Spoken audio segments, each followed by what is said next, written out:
મિત્રો તીખા મરચાંના ભરેલા મરચાં ભજીયા બનાવ્યા છે.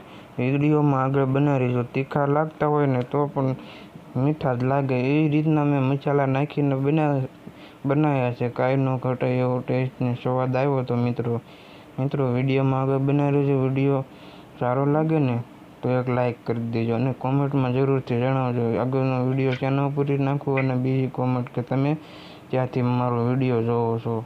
અને મિત્રો આવી રીતના ભરેલા મરચાં બનાવે તો ચાલો વિડીયો આપણો શરૂ કરીએ. તમને બધી બનાવવાની રીત જણાવું. વિડીયોમાં ખાસ કરીને ધ્યાન આપજો. તો મિત્રો સૌથી પહેલાં આપણે પ્રમાણનું ખાંડી લેવાનું છે. અને ચેનલમાં નવા હોય ને તો મિત્રો સબસ્ક્રાઈબ પાછા જરૂરથી કરતા જાય. ત્યાર પછી મિત્રો આપણે ઝીણી સેવ પણ ખાંડી લેવાની. ત્યાર પછી આપણે તીખા ભજીયા લઈ લીધા છે, એને પણ આવી રીતના ખાંડી લેવાના છે.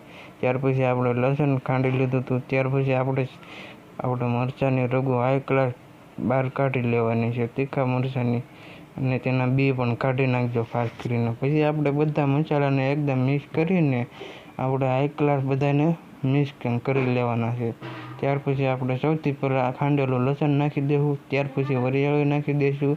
ત્યાર પછી આપણે થોડોક ગરમ મસાલો નાખી દઈશું. ત્યાર પછી મીઠું નાખી દઈશું. ત્યાર પછી તેની અંદર ધાણા જીરું પાવડર નાખી દઈશું અને થોડી એવી વઘાણી પણ નાખીશું. ત્યાર પછી આપણે ગ્લાસ માટે થોડી ખાંડ નાખીને તેનીમાંથી લીંબુનો રસ નાખી દેવાનો. એ બધું મિક્સ થઈ જાય ત્યાર પછી થોડીક એવી કોથમરી નાખી દેવાની, લીલા ધાણા મતલબમાં.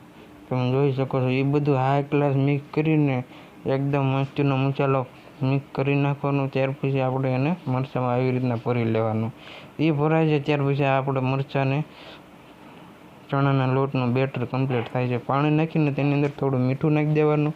ત્યાર પછી ચણાનો લોટ નાખીને આવી રીતના હાઈ ક્લાસ બેટર બનાવીને તેની અંદર આપણે ટાટા સોડા નાખીને એની ઉપર લીંબુનો રસ નાખી દેવાનો. એટલે એ બધો મસાલો એકદમ કાંઈ ન ઘટે એવો કમ્પ્લીટ થઈ જાય. પછી આવી રીતના બોળીને તેલમાં વણવાના મૂકવા. તો મિત્રો તૈયાર છે. તમે જોઈ શકો છો કાંઈ ન ઘટે એવો આખા મરચાંના ભજીયા બનાવ્યા હતા. મિત્રો આંબોળિયા પણ કહી શકો. તમે આને શું કહી શકો? તમારી ભાષામાં તમે શું કહો છો એ જરૂરથી મને જણાવજો. અને વિડીયો સારો લાગે ને તો કોમેન્ટ કરજો. અને ચેનલમાં નવા હોય ને તો ખાસ કરીને સબસ્ક્રાઈબ કરતા જજો. બાય બાય, મળવી.